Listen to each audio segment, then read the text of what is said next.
नमस्कार दोस्तों, मैं हूं शिवम दिवाकर। आप देख रहे हैं शिवम दिवाकर यूट्यूब चैनल। हम अनमोल भाई के रूम पर ही मौजूद हैं और हमने जैसा कि आपको बताया था कि जो दिल्ली पुलिस में जो कांस्टेबल हैं उनकी जो जॉब तो आजकल पाना बहुत ज़्यादा मुश्किल है। कोई सी भी हो, बहुत ज़्यादा मेहनत करनी पड़ती है, लेकिन उसको इन्होंने जो जॉब है वो इनको कैसे प्राप्त हुई, कैसे मिली, दिल्ली पुलिस में जो कांस्टेबल हैं उसकी इनसे ही पूछेंगे। कितने पेपर होते हैं और किस तरीके से इन्होंने पढ़ाई की, वही पूछेंगे। तो अनमोल भाई, फिर से आपका एक बार स्वागत है। हाँ, नमस्कार सर, नमस्कार। और ये जानना चाहेंगे, जो आप अभी जिस पोस्ट पे हैं, जिस जॉब पर हैं, वो जॉब आपको कैसे मिली, उसके लिए आपने कैसे पढ़ाई की, इसमें कितने पेपर होते हैं, और क्या आपने उसके लिए कोई कोचिंग ज्वाइन किया था या फिर आपने सेल्फ स्टडी ही की है? ये जो दिल्ली पुलिस कांस्टेबल का एग्ज़ाम है जो मेरा हुआ था वो 2017 के दिसंबर के आसपास हुआ था। 2018 में हमने ट्रेनिंग स्टार्ट कर दी थी। इसका प्रोसीजर ऐसा है, कुछ अब चेंज हुआ है। जो हमारे टाइम का प्रोसीजर था 2 साल पहले का, वो ऐसा था कि पहले फ़िज़िकल होता था। फ़िज़िकल टेस्ट होने के बाद रिटन होता था। रिटन क्लियर जिसका होता था उसको मेडिकल के लिए बुलाया जाता था, और फिर जिसका मेडिकल भी क्लियर है उसके लिए कॉल लेटर आता था उसका ज्वाइनिंग का। बट अब चीज़ें कुछ बदली हैं कि अब एसएससी जो है पहले रिटन ले रही है, उसके बाद कट ऑफ निकालती है, फिर फिज़िकल लेगी, फिर शायद कट ऑफ निकालेगी, फिर मेडिकल के लिए बुलाएगी। तो प्रोसीजर थोड़ा सा उल्टा हुआ है, चेंज हुआ है। बट जो तैयारी है वो तैयारी बिल्कुल सेम है, उसमें कोई नहीं है। सिलेबस भी सेम ही है, बट अब नेगेटिव मार्किंग भी जुड़ गई है, तो बच्चों को और अच्छे से पढ़ाई करने की और कॉन्सेप्ट क्लियर करने की ज़रूरत पड़ी है।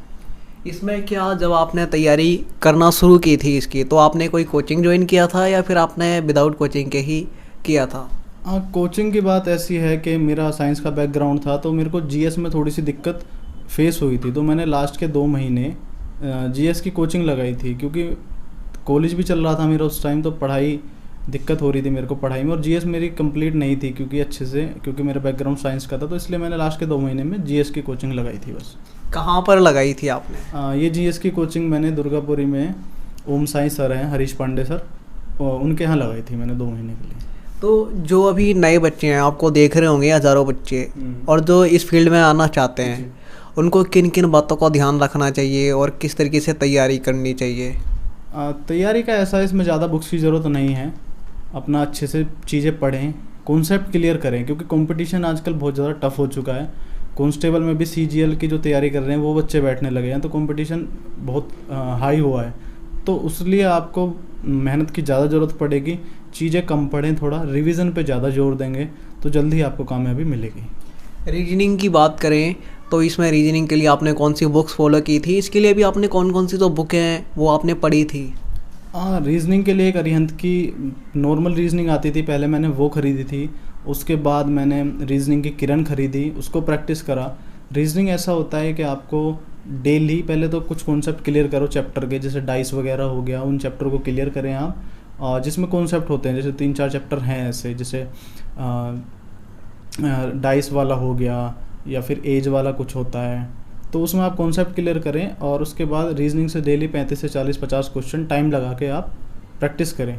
उस टाइम आपकी जो एज है वो कितनी थी? वैसे तो हमने दोस्तों बता दिया है इनकी ग्रेजुएशन कहाँ से हुई अगली वीडियो में। अगर आपने नहीं देखा है तो लिंक आपको डिस्क्रिप्शन में मिल जाएगा, आप वो वाला वीडियो देख सकते हैं। हमने एक और वीडियो अनमोल भाई के साथ बनाया है।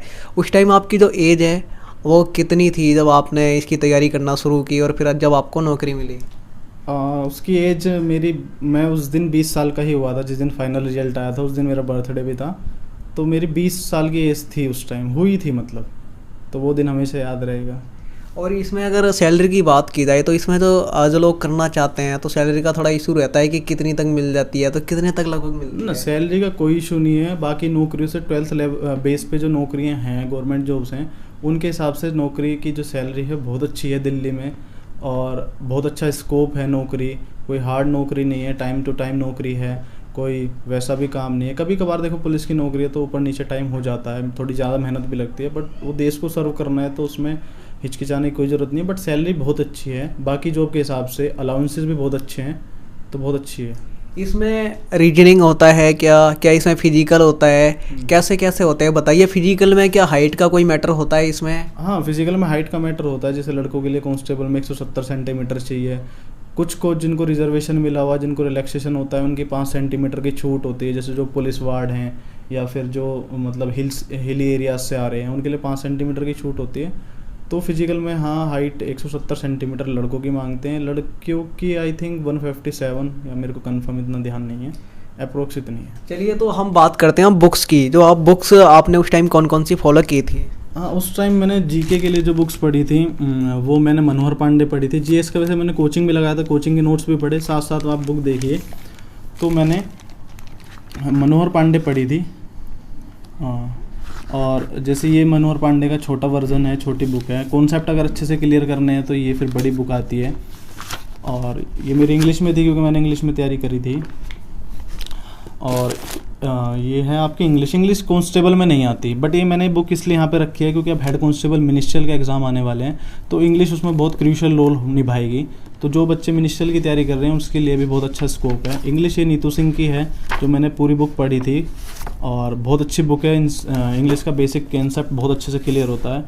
ये रीजनिंग की बुक है, ये जीके और रीजनिंग किरण की है, और बहुत अच्छे हैं। सोल्व प्रीवियस ईयर क्वेश्चंस हैं इससे ज़्यादा बुक पढ़ने की आपको रीजनिंग में ज़रूरत नहीं है। मैथ्स के लिए पहले मैंने बेसिक कॉन्सेप्ट क्लियर करे राकेश यादव के क्लास नोट्स से, उसके बाद मैंने प्रैक्टिस क्वेश्चन करे।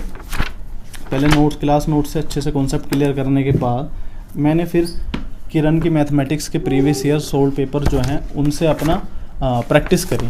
इस मैथ्स में भी इस बुक से ज़्यादा पढ़ने की कोई ज़रूरत नहीं है। इसमें और भी यहाँ पे जब हम पहले जब शुरुआत करते हैं तो हमें कोई गाइड करने वाला होना चाहिए। आपको किसने गाइड किया था? मेरे को मेरे बड़े भैया परवेश राठी हैं, जो दिल्ली पुलिस में हेड कांस्टेबल मिनिस्ट्रियल हैं।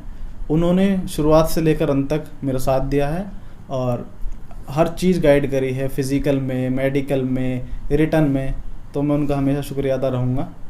आज आप उनके लिए कुछ मैसेज छोड़ना चाहेंगे?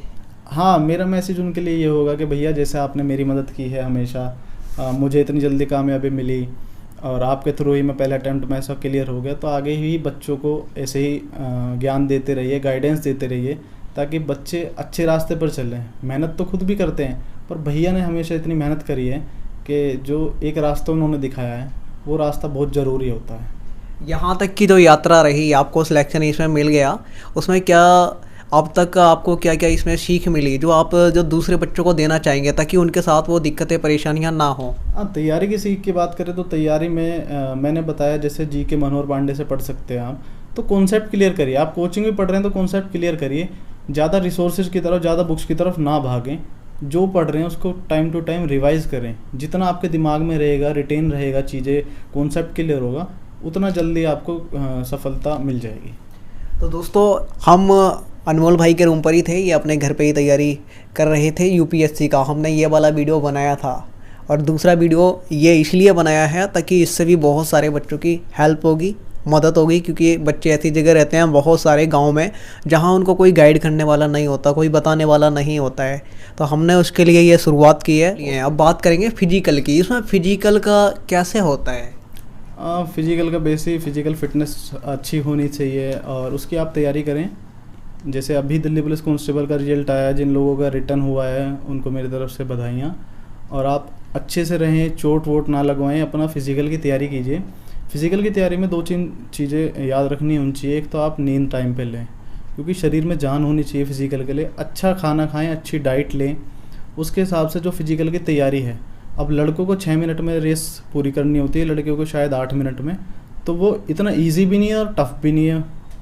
अगर आप मेहनत करोगे तो ईजिली कर लोगे, बट बिना मेहनत के तो करना बहुत मुश्किल है, उसके लिए आपको मेहनत करनी पड़ेगी।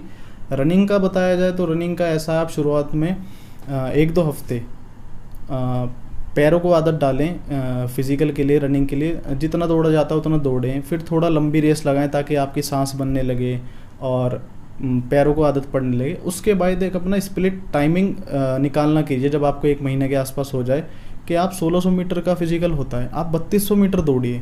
3200 मीटर का टाइम जब आप अच्छा निकालेंगे, उसमें इम्प्रूवमेंट करेंगे, तो 1600 मीटर जो आपका ऑटोमेटिकली है वो टाइमिंग इतना अच्छा इम्प्रूव हो जाएगा।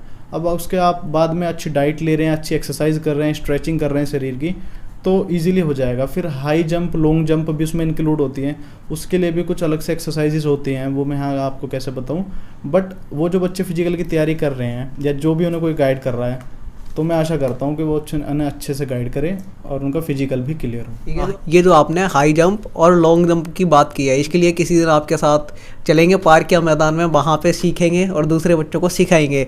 एक बात और जानना चाहूँगा, ये कुछ लोग कहते हैं कि अगर आपके हाथ पे कुछ लिखा है, आपने नाम लिखवा रखा है या फिर आपने किसी भगवान की पिक्चर बनवा रखी है, तो या किसी ने ओम बना रखा है, किसी ने शंकर भगवान लिखवा रखा है, तो इनसे भी क्या कोई दिक्कत होती है?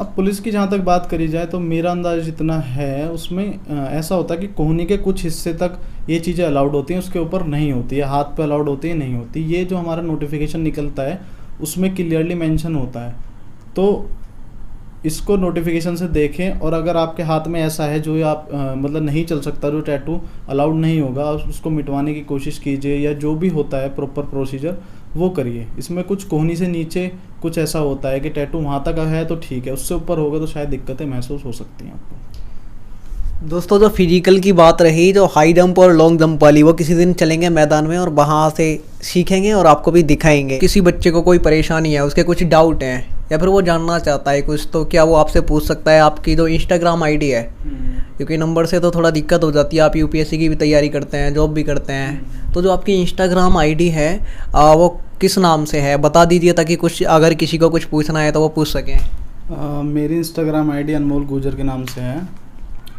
किसी बच्चे को कोई दिक्कत परेशानी, कोई डाउट फिजिकल से रिलेटेड या फिर रिटर्न से रिलेटेड, मेडिकल से रिलेटेड, कोई भी दिक्कत परेशानी हो तो वो मेरे को डीएम करके पूछ सकता है। आप अपना डिस्क्रिप्शन में उसको मेरी आईडी को डाल दीजिएगा। किसी बच्चे को दिक्कत परेशानी है तो इजीली कांटेक्ट कर सकता है बेहिचक। दोस्तों, इनकी जो इंस्टाग्राम आईडी है उसका जो लिंक है हमारे डिस्क्रिप्शन में मिल जाएगा, वहाँ क्लिक करेंगे या फिर इंस्टाग्राम पे जाके सर्च करेंगे। इन्होंने जो अपना नाम बताया, एक बार और बता दीजिए।